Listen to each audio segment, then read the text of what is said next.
정관용의 지금 이 사람.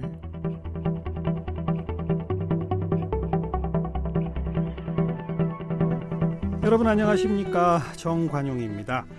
19세에서 34세 사이의 청년들은요, 일주일에 평균 2.4회 정도 편의점에서 끼니를 해결한답니다. 청년들의 이 편의점 식사, 저렴한 가격 때문이기도 하고 시간 절약을 위한 번갯불 식사이기도 해요. 신선한 식재료 대신에 편의점에서 허겁지겁 이 싼 인스턴트와 가공 음식으로 끼니를 때우는 생활, 청년들의 건강을 위태롭게 만들기 마련이죠. 굶거나 폭식하거나 이 극단을 오가면서 혈기왕성할 것 같은 청년들도 이젠 건강 취약계층에 해당된답니다. 극심한 취업 스트레스에 시달리고 부실하게 먹고 불규칙하게 자면서 병원에 가서 자신의 건강 상태를 체크할 시간적, 심리적 여유까지 잃어버린 우리의 불쌍한 청춘들. 네, 이 청년 흑밥 보고서란 책에 실린 이 땅 젊은이들의 실화입니다. 바로 이 청년 흑밥 보고서라는 책을 펴내신 시사인의 변진경 기자, 오늘 함께 만나겠습니다.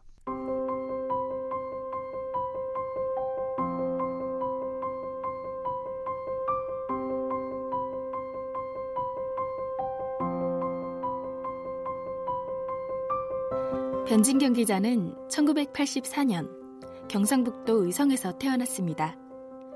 대구에서 청소년기를 보내고 대학에서 국어교육학을 전공했습니다. 2008년에 시사인 공채 1기로 입사해 주로 사회부와 문화부에 몸 담았습니다. 두 아이를 키우면서 일하는 워킹맘이라 아동 문제에도 관심이 많습니다. 지난해엔 아동학대 관련 기획기사로 제12회 아동학대 예방의 날 기념식에서 보건복지부 장관 표창을 받았습니다. 아울러 이 보도로 제21회 국제 앰네스티 언론상을 수상하기도 했습니다. 변진경 기자는 그동안 쪽방에 갇혀서 겨우 끼니를 때우면서 취업을 위해 잠을 줄인 채 살아가는 우리 시대 청년들의 현 주소를 꼼꼼히 취재해왔습니다.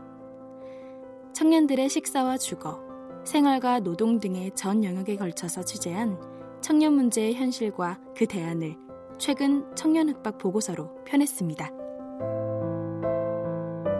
시사인의 변진경 기자 나오셨어요. 어서 오십시오. 네, 안녕하세요. 네, 흑밥이란 용어가 있어요? 어떻게 보면 신조어라고도 볼 수 있는데요. 예. 국어 사전에 틀려 있진 않고요. 예. 그 청년들이 먹는 밥을 청년들이 스스로 흑밥이라고 부르고 있었습니다. 스스로? 네. 왜요? 왜 흑? 그러니까 흑수저라는 말 많이 들어보셨잖아요. 스스로를 이제 흑수저로 인식하는 청년들이 자신들이 먹는 밥을 이제 가난하고 시간이 없고 마음의 여유가 없이 먹는 밥을 이제 흑밥이라고 스스로 부르고 있었어요. 흑수저들의 밥. 네. 또 진짜 흑처럼 부실하다. 그렇죠. 그런 네. 뜻이겠네요. 네. 앞에 그 19세에서 34세 청년들이 일주일에 평균 2.4회 편의점에서 끼니를 때운다. 네. 이거 어디서 조사된 겁니까, 이거? 그게 아마 아주 이제 권위가 있는 기관이나 이렇지는 않아요. 국가에서 이렇게 청년들의 식사 문제에 관해서 꼼꼼히 조사를 하거나 그런 적은 없거든요. 그래서 청년 단체 같은 데서 그런 조사들을 좀 했습니다. 그래서 네. 표본이 아주 많지는 않지만 어쨌건 그런 작은 조사들을 활용해서 이제 그 식생활 문제를 많이 들여다봤고, 저는 이제 청년들의 이야기를 직접 많이 들으려고 노력을 많이 했어요. 네. 예. 근데 정말 그렇게 편의점에서 때우는 경우가 많아요? 네, 근데 편의점은 이제 하나의 그 사례일 뿐이고요. 사실 편의점 식사라는 것 자체가 굉장히 열악하다라는 건 아니고요. 왜냐하면 많은 성인들, 또 직장인들, 어린 아이들도 편의점에서 요새 식사를 많이 하는 거죠. 편의점 도시락도 꽤 좋아졌다고. 네, 하지만 떠오르는 거는 컵라면에 삼각김밥이거든요. 그렇죠. 근데 컵라면에 삼각김밥을 그냥 좋아해서 먹는 경우가 있고요. 그거밖에 선택권이 없어서 먹는 경우가 있는데, 네. 이제 우리 청년들의 경우는 바로 후자라고 볼 수 있을 것 같아요. 그러니까 시간이 없고 돈이 없고, 그래서 가장 쉽고 빠르게 때울 수 있는 곳이 편의점이라는 곳이고, 편의점에서 앉아서 먹는 경우는 그나마 시간이 있는 경우고, 더 열악한 청년들은 이제 가는 길에 편의점에 들러서 삼각김밥을 사서 이동 시간에 먹는 경우, 혹은 편의점이나 마트에서 이제 유통기한이 지나려고 해서 뭐 반값 할인 이런 것들을 많이 사놓은 다음에 냉동실에 얼려놨다가 나중에 그걸 녹여서 뭐 학교 벤치에 혼자 앉아서 먹는 경우, 이런 식이죠. 네. 얼마 전 왜 구이역 스크린도어 사고로 사망한 그 가방 속에도 컵라면이 들어있었다고 하고, 그죠? 네, 2016년 구이역 김군의 가방에도 있었고, 최근에 그 김용군 씨의 가방에도 컵라면이 있었는데요. 네. 컵라면 저도 좋아하고 이제 정관용 진행자님도 좋아하시.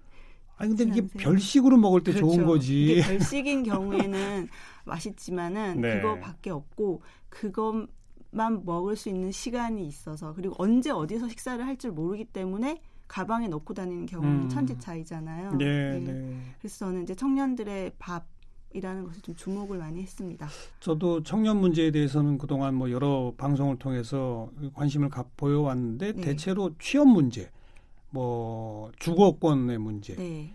그리고 뭐 결혼하고 싶은데 이 결혼 자금이나 뭐 이런 것들이 부족해서 안 되는 문제, 뭐 주로 그렇게 떠올렸지. 일상적인 식생활에는 별로 관심 가지는. 네. 저도 사실 뭐 청년 취재를 많이 해왔지만 밥에 주목한 거는 그리 얼마 되진 않았는데요. 언제 어쩌다가 이 밥에 주목하게 됐습니까?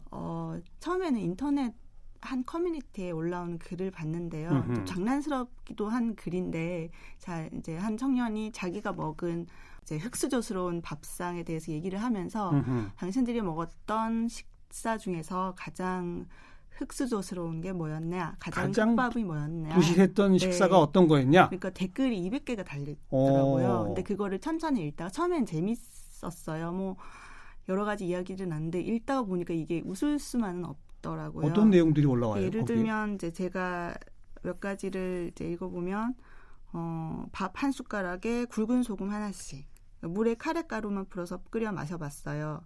자취 대학생인데 아리수 먹고 3일 굶었어요.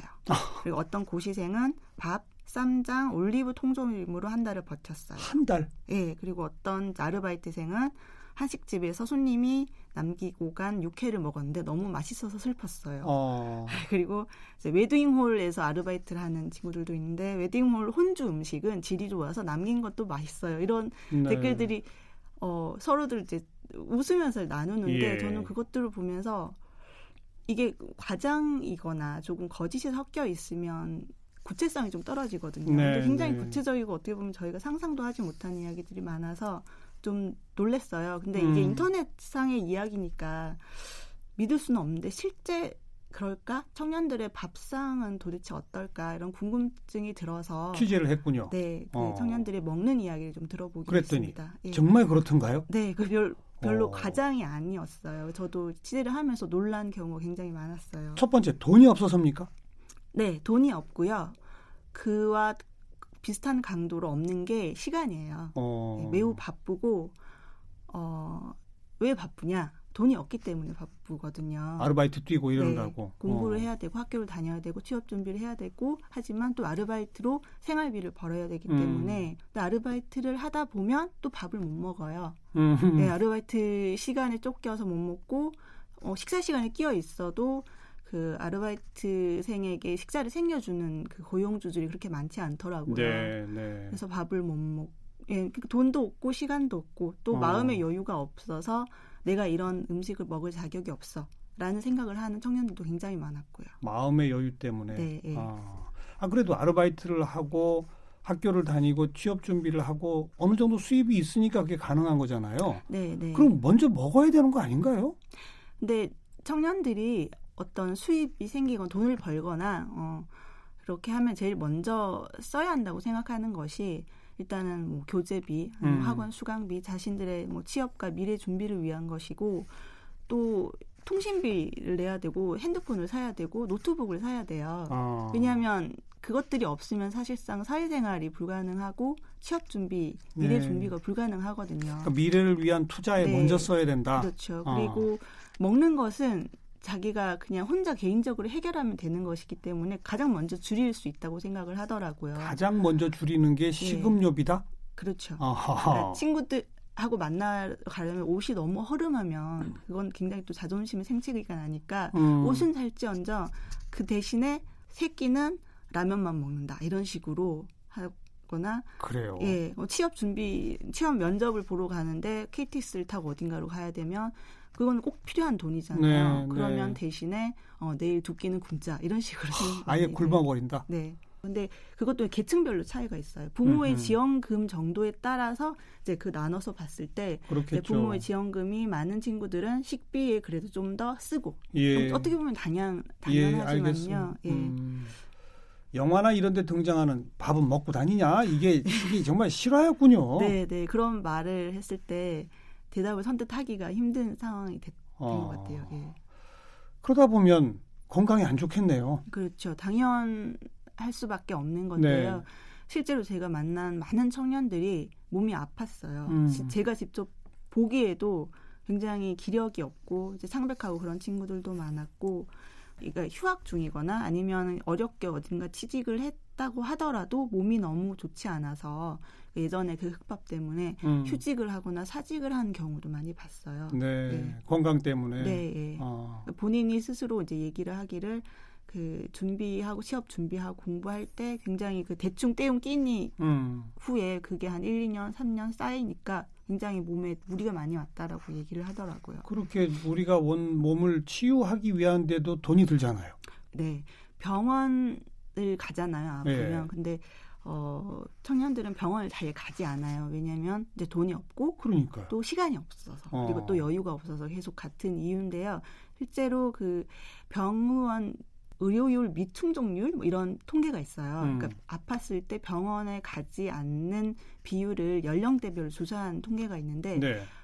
그게 20, 30대 청년층이 가장 높아요. 그러니까 아파도 병원에 가지 않는 비율이 제일 높거든요. 그러니까 그 이유를 물어보면 당연히 돈이 없어서, 시간이 없어서, 그리고 뭐 생각할 신경 쓸 겨를이 없어서. 나는 젊으니까 곧 낫겠지. 이게 네. 아니고 그게 아니고. 네네네. 뭐 그런 생각도 없이 일단 건강 따위에 내가 신경 쓸 겨를이 없다. 건강 따위에. 그렇죠. 아이고. 예. 그러니까 식사 따위에 혹은 건강 따위에 이렇게. 왜냐하면 지금 잠깐 참아서 취직을 하면 또 어떤 일자리를 얻으면 네. 예, 이게 끝나겠지. 그러니까 잠깐만 참자 이런 생각으로 버티는 것 같더라고요. 예. 이처럼 젊은 층의 식생활의 문제, 그로 인한 건강의 문제 이런 거 좀 국가나 지자체나 이렇게 좀 체계적으로 관심 갖고 뭔가 정책적 노력을 기울여야 되는 거 아닙니까? 네, 저도 이제 취재하면서 알았는데 그 여러 연령이나 계층별로 취약 계층별로 건강 검진이라던가 아니면 건강에 대한 정책들을 많이 세워요, 국가가. 예. 근데 거기에 빠져 있는 게 청년이고요. 네. 예. 그러니까 청년들은 또 국가 건강 검진의 대상이 아니었어요. 지금까지 계속.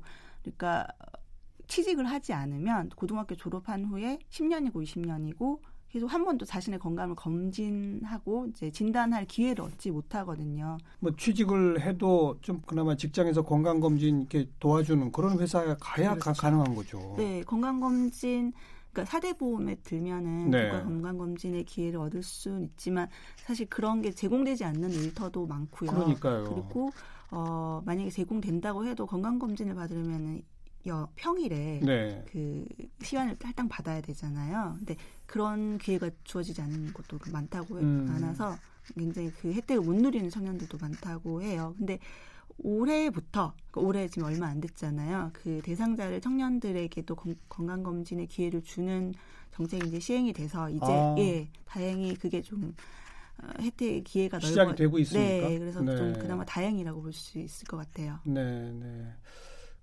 이 책에 보니까 돈이 없어서 돈을 못 번다. 네. 그거 좀 설명해 주세요.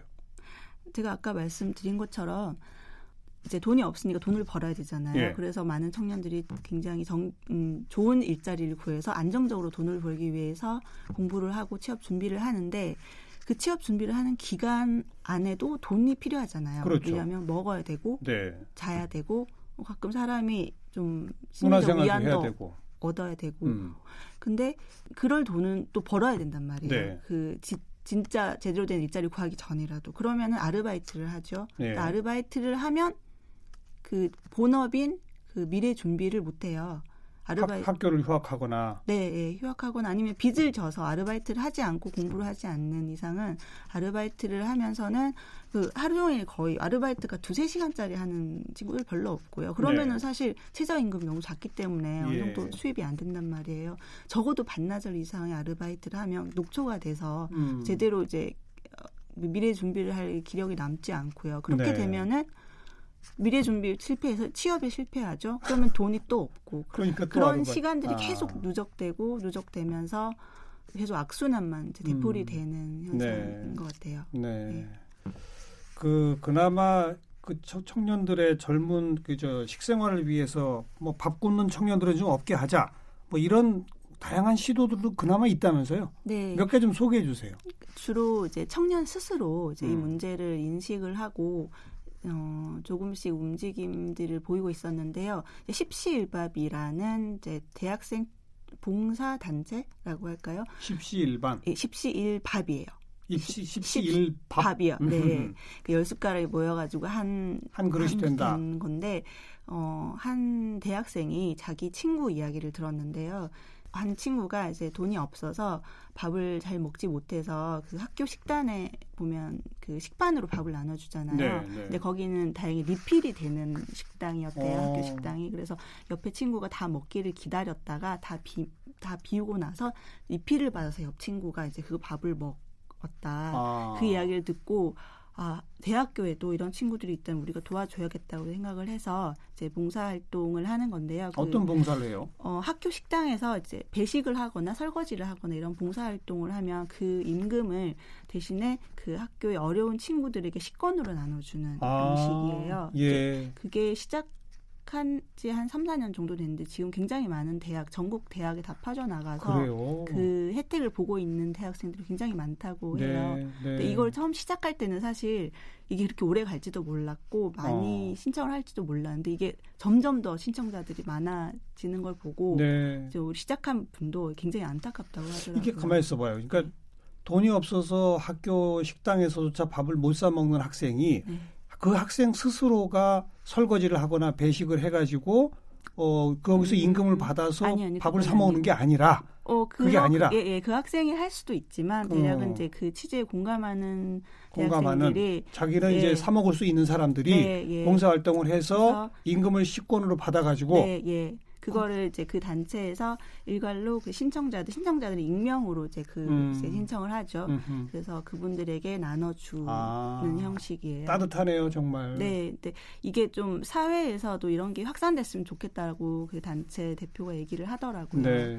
그리고 이제 아주 작은 모임들이 많아요. 어떤 집밥 거요? 모임, 뭐 여러 가지 이름들 이제 끼다라는 것도 있고 뭐 희망토라는 것도 있고 끼다. 예. 끼니를 다 함께의 줄임말인데요. 끼니를 다 함께. 예. 집밥 그러니까 청년들이 너무 밥을 부실하게 먹는 것에 문제의식 느낀 분이 이제 우리 같이 밥 먹자. 같이 밥해서 같이 함께 끼니를 나누자 이런 취지로 같이 모여서 밥 해먹고 식생활 뭐 강의도 같이 듣고 또 여러 가지 공유 부엌 사업이라든지 이런 것들도 많이 같이 공유 부엌 공유 부엌 공유 냉장고 이런 것들은 각 마을마다 작은 청년 단체 같은 데서 요새 한 1년 사이에 많이 확산돼서 하고 있더라고요. 그래서 이렇게 같이 청년들끼리 먹는 것을 함께 고민해보자. 우리도 잘 먹고 잘 살 권리가 있다 이런 식의 운동들을 하는 친구들이 많아요. 근데 잘 알려지지는 않았지만 제가 찾아보니까 이렇게 자그맣게 소소하게 하지만 열심히 하고 있는 분들이 굉장히 많더라고요. 좀 아까 공유 부엌 하니까 떠오르는 게 뭐 고시촌이나 뭐 이런 데 있잖아요. 그런 데는 직접 자기들이 조리해 먹을 그런 시설이 안 되잖아요. 그렇죠. 제가 한 그 취재원에게 얘기를 들은 게 있는데 고시원 경우에는 보통은 전열기구나 취사기구 사용이 금지돼 있잖아요. 금지. 근데 그래서 계속 밖에서 밥을 사 먹으면 비싸기도 하고 또 몸도 좋지 않고 그래서 한 고시생은 몰래 그 방 안에서 밥을 해 먹었대요. 그 밥솥을 가지고 이제 거기서 김이나 부식들을 좀 사서 그러면 식비도 아끼고 훨씬 금방 한 밥이 맛있잖아요.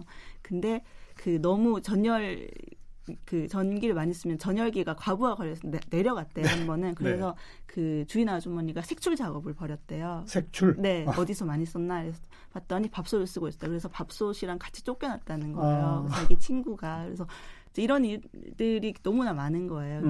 일단 밥을 제대로 먹으려면 제대로 된 부엌이 있어야 되는데 그러니까요. 그런 환경을 갖춘 청년은 거의 없죠. 네. 네. 특히 이제 네. 자취하고 그런 학생들 같은 경우에는 부엌이 있으면 다행이고 예. 네, 아예 없는 경우도 많고 있어도 좁고. 네. 그리고 우리 변진경 기자가 처음에 그 소개 멘트에도 나왔습니다만 고향이 그 컬링으로 유명한 경상북도 의성이라고. 네, 그 영미 그거 유명한 의성인데 사실 컬링으로 유명한 그 소도시지만은 그 불명예스러운 이름도 있거든요. 그 소멸 위험 도시 1위예요. 소멸 위험. 예, 저도 그 내용을 예전에 그 언론에서 보고 되게 가슴이 아팠는데요. 예. 소멸 위험이 높다는 거는 인구가 줄어든다. 네, 근데 그 인구 그 수보다도 그 노인 인구 대비 유소년 혹은 청년 인구의 비율이 너무 낮은 거죠. 그래서 이제 점점 늙어가고 이제 그런 도시라는 것인데 저 같은 경우도 제가 초등학교 6학년 때 도시로 나온 거거든요. 네, 의성에서 살다가 고향을 떠나서. 예. 근데 저와 같은 친구들이 굉장히 많았어요. 지금 초등학교 동창 친구들이 의성에 살고 있는 친구들이 한두 명도 안 되거든요. 그만큼 지방에는 청년들이 남아나지 않고 다 도시로 몰린다는 얘기인데 네. 지방에 남아있는 청년들의 실태는 어때요? 친구들의 경우는 굉장히 깝깝하게 살고 있다고 스스로 이야기를 해요. 하고 싶은 게 있어도 제대로 할 수 있는 인프라도 없고 또 주변 시선도 뭐랄까 지방에 남아있는 청년들을 이제 같은 어떤 구성원으로 본다기보다 너는 뭐가 못나서 서울에 못 가고 여기 남아있니? 이런 어른들의 시선을 견디면서 살고 있는 친구들이 많고요. 그건 꼭 제 고향뿐만 아니라 다른 지방에 살고 있는 친구들도요. 예. 그리고 무엇보다 뭔가 새로운 시도를 해보려고 했을 때 이렇게 할 수 있는 자원이라던가 도움이라던가 그런 일자리 같은 것도 없고 그렇죠. 일자리가 없는 건 학원이나 이런 데들도 거의 없고 그렇죠. 그래서 뭔가를 하려면 다 서울로 와야 되고 진짜 서울이 좋고 대도시가 좋아서 온다기보다 할 수 있는 게 자기도 고향에 살고 싶고 고향에서 뭔가를 하고 싶은데 인프라가 없어서 어쩔 수 없다 이런 이야기들을 많이 하죠. 네. 이 책의 한 챕터를 보니까 청년 수당을 본격적으로 다뤘더라고요. 그래서 참 이런저런 논란이 많았습니다만 지금은 청년 수당 지급하고 도와주고 있는 지자체들이 꽤 늘어났죠? 네, 서울시에서 이제 거의 처음 시작을 했고 성남시에서 청년 배당이라는 이름으로 많이 이제 시작을 했고요. 부산, 대구 등 이제 대전 이런 것도 이름은 다 다르지만 청년들에게 어떤 그 현금을 지급하는 그런 식의 사업이 많이 확산되고 있습니다. 대체로 그러니까 취업 준비 중인 청년들한테 한 뭐 3개월, 6개월 뭐 이런 정도 한 달에 한 50만 원 이렇게 주는 거 맞죠? 네, 한 달에 50만 원 서울의 경우인데요. 그게 지금 가장 액수가 높은 다른 곳은 거보다 또 적어요? 네, 서울에서 가장 대대적으로 큰 규모로 하고 있죠. 그 청년 수당을 받는 청년들도 취재해 보셨죠? 네. 어떻든가요? 효과가 있던가요? 저는 효과가 있다고 느꼈는데요. 일단은 밖에 나가게 되고요. 친구들이요. 그리고 의지가 진로를 고민하고 있던 친구들이 진로를 준비하기 시작했어요. 구체적으로 자기가 나아갈 길을 정하고 구체적인 준비를 하기 시작했고요. 또 예를 들면 음악가를 꿈꾸던 친구가 이제 돈이 없어서 포기를 했다가 다시 그거를 준비하는 경우도 있었고요.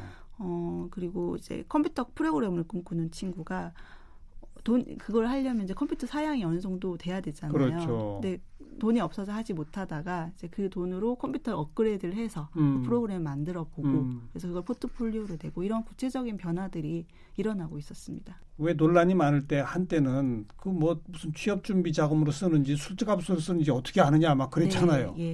그러니까 그게 보통은 취업 준비 자금이라고 하면은 대부분 생각하시는 것들이 교재비, 학원 수강, 학원 수강비. 그래서 그 외의 것들을 쓰지 못하게 그 전에 청년 구직 예산 같은 건 다 그렇게 쓰였어요.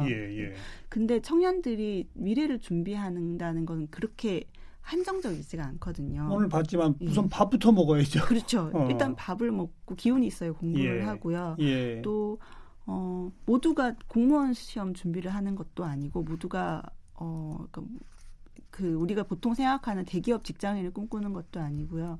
예를 들면 이제 예술 쪽 진로를 희망하는 친구들 같은 경우는 전시회를 보고 이런 네. 것도 취업 준비란 말이에요. 당연하죠. 예, 근데 그런데 쓰는 게 사치인가? 아니죠. 예, 그렇게 볼 수 있는 아까 제가 말씀드렸던 컴퓨터 프로그래머를 꿈꾸는 친구 같은 경우도 컴퓨터 업그레이드를 하는 돈이 그것이 그에게는 꼭 필요한 돈이라고 할 수 그렇죠. 있거든요. 네. 예. 그러니까 무조건적으로 현금 지원이 정말 필요하더라. 뭐 무조건적으로 그거는 저도 뭐 충분히 청년들을 믿어도 된다는 생각은 하고 있어요. 그렇죠. 청년들이 이 돈의 의미를 잘 알고요. 그리고 이제 굉장한 책임감을 갖고 네. 이 돈을 자신에게 또 사회에게 도움이 되는 방향으로 써야겠다고 생각하는 참여자들이 굉장히 많았어요. 네. 예. 한마디로 부모님의 지원 없이 혼자서 학교를 다니고 취업 준비를 하고 이런다는 것은 네. 이런 흑밥 보고서에 실릴 그런 내용이 안 벌어질 수가 없는 거군요. 그렇죠. 이거는 뭐 그 청년이 열심히 하지 않거나 네. 아니면 집이 너무나 찢어지게 가난한 청년들이라서거나 그렇지도 않아요. 그러니까요. 예. 대부분 평범한 청년들이 그러나 아무튼 예. 부모님들이 뭐 용돈을 준다 손 치더라도 한 1, 20만 원밖에 못 주는 그렇죠. 그 정도에서는 다 벌어질 수밖에 없는. 그렇죠. 음. 예.